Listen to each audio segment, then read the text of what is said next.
Bismillahirrahmanirrahim. Assalamualaikum warahmatullahi wabarakatuh.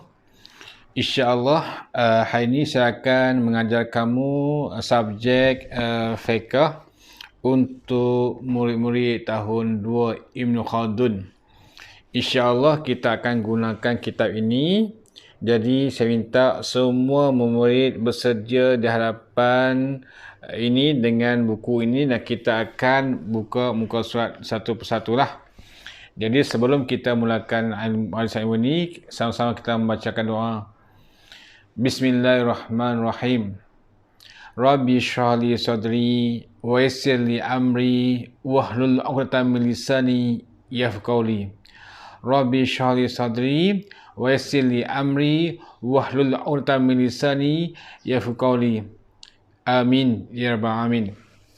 InsyaAllah saya Ustaz Azman selaku guru yang mengajar subjek fiqh ini akan mengajar kepada anda semua berdasarkan buku ini, iaitu pada bab tajuk yang utama ialah bersuci. Buka muka surat 4 dan kita akan baca sesama isi kandungan kursus ini, iaitu berkenaan dengan bersuci ataupun toharah. Toharah adalah maksudnya bersuci. Baik. Apakah maksud bersuci? Bersuci itu adalah sesuatu yang wajib di dalam ajaran Islam. Tanpa bersuci, ibadah tidak akan diterima oleh Allah Subhanahu Wa Taala. Badan kita ni akan sentiasa al-najis, tak bersih. Jika seorang itu tidak mengambil wuduk, bermaksud dia sedang berada keadaan hadas kecil. Jadi sebagai syarat untuk membersihkan diri, maka kita kena pastikan bahawa badan kita, pakaian kita atau tempat hendaklah bersih daripada segala hadas kecil dan hadas besar, dari segala najis. Maksudnya kita pastikan pakaian kita, badan kita, tempat solat kita bersih daripada najis. Tak naklah badan kita ini, pakaian kita ada air basi. Tak nak tempat solat kita ada tai cicak. Tak nak pakaian kita ini ada darah. Tak naklah semua tu adalah najis yang boleh menyebabkan ibadah kita tak sah. Allah Subhanahu Wa Taala berfirman, Innallaha yuhibbut tawwabina wa yuhibbul mutatahhirin. Innallaha yuhibbul tawwabina wa yuhibbul mutatahhirin. Surah Al-Baqarah ayat 222. Yang maksud, sesungguhnya Allah menyukai orang yang bertaubat, iaitu orang yang buat dosa, kemudian dia istighfar kepada Allah Ta'ala, dia bertaubat, dia tak nak lagi mengulangi benda tersebut. Dan Allah menyukai orang yang mensucikan diri. Allah suka golongan ini, iaitu yang pertama golongan yang bertaubat daripada segala dosa. Yang kedua, orang yang sentiasa membersihkan diri. Orang yang sentiasa bersih, orang yang sentiasa kemas, orang yang sentiasa mandi, orang yang sentiasa basuh badan dia, pakaian dia daripada sebarang najis. Baiklah.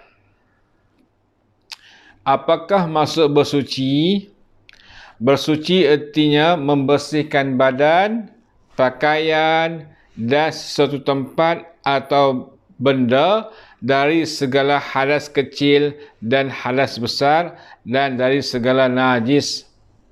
Maksudnya, bila kata seorang bersih, dia bersolat, bermaksud dia kena ambil wuduk dulu.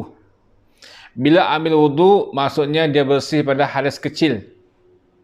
Faham tak?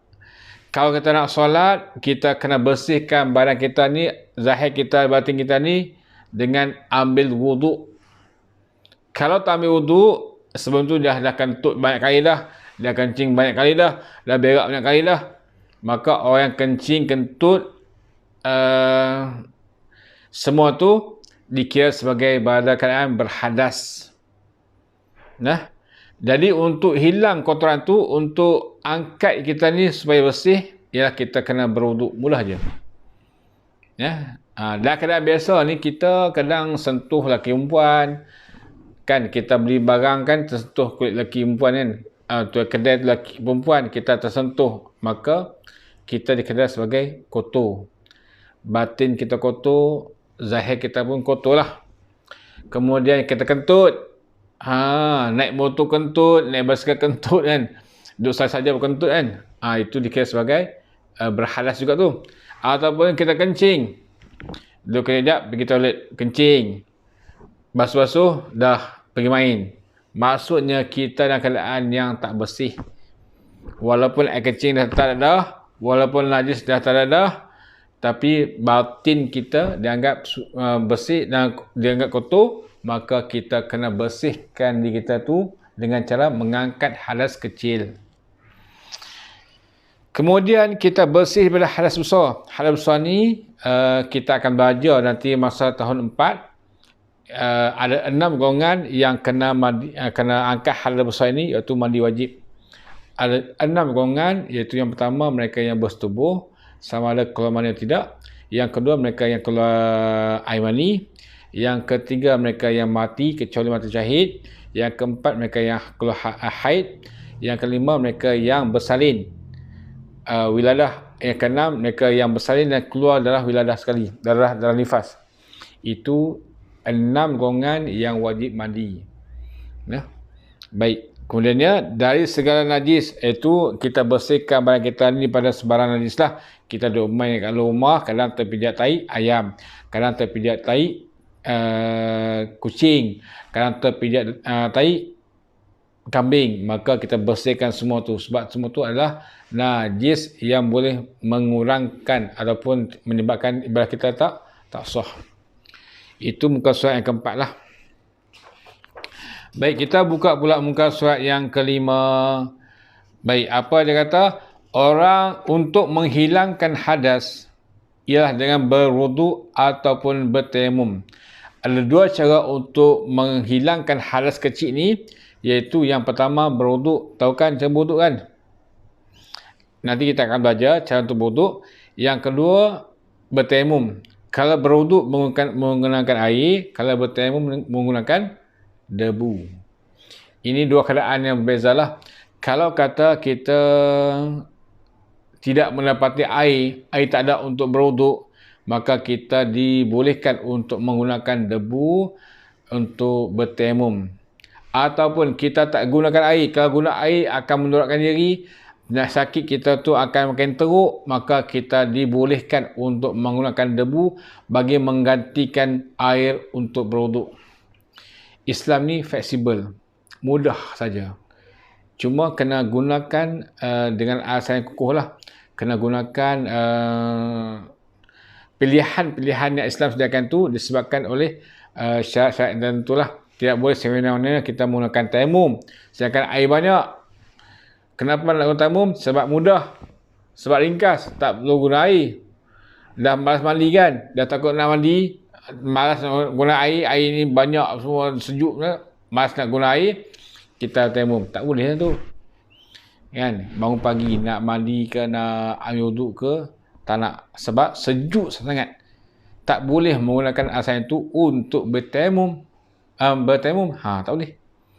Bertayamum ini dibolehkan sekiranya kita tak jumpa air untuk berwuduk. Yang keduanya, kalau kita gunakan air menyebabkan anggota badan kita yang sakit itu bertambah teruk, itu dibolehkan. Baik. Ada 2 cara untuk menghilangkan hadas ni. Apa dia? Yang pertama berwuduk, yang kedua bertayamum. Ingat berwuduk dan bertayamum.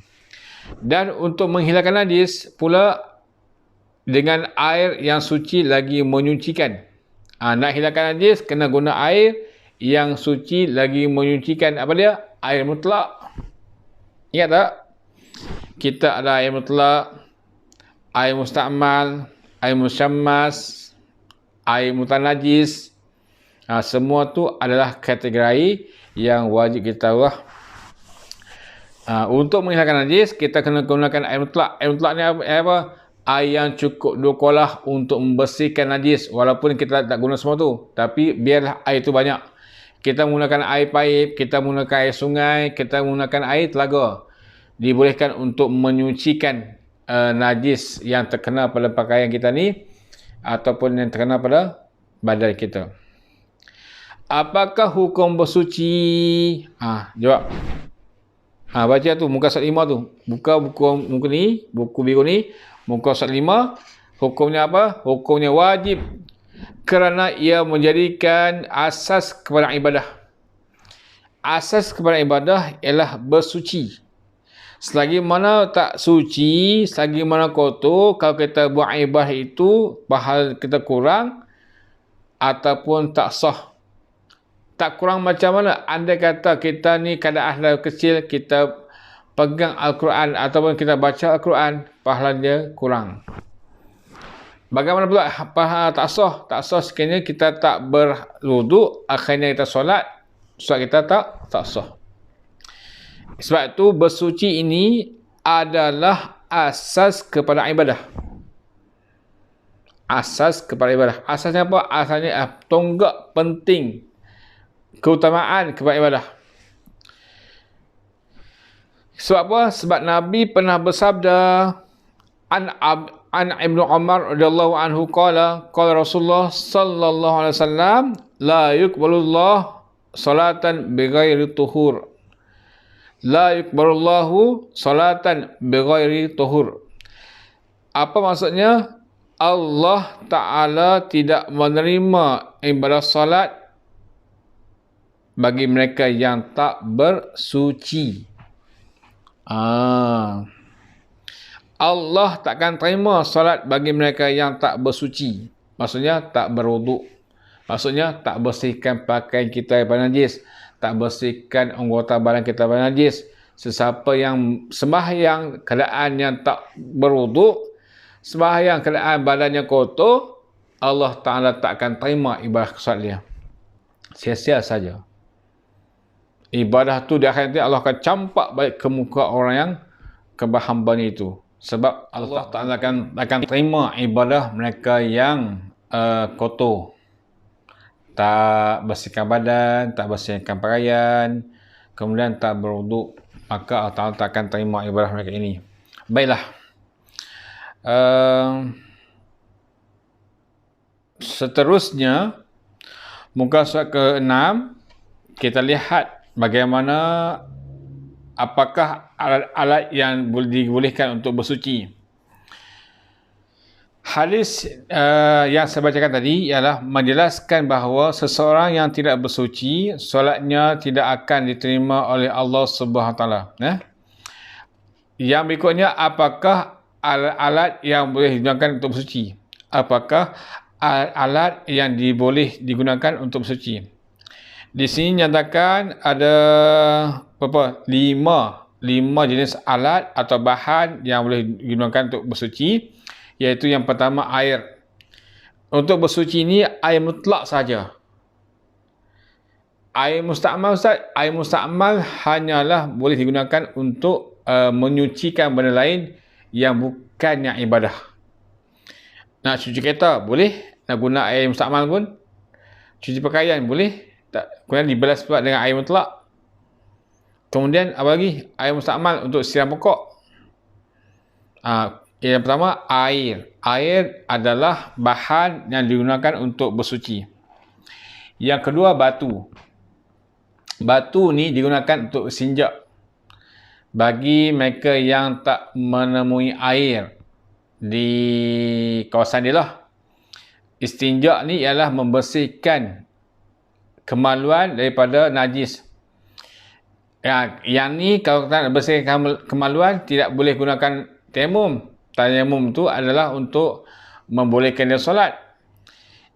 Istinja ni, batu ni, ialah kita nak suci najis yang keluar pada kita ni ketika mana kita buang air kecil ataupun air besar.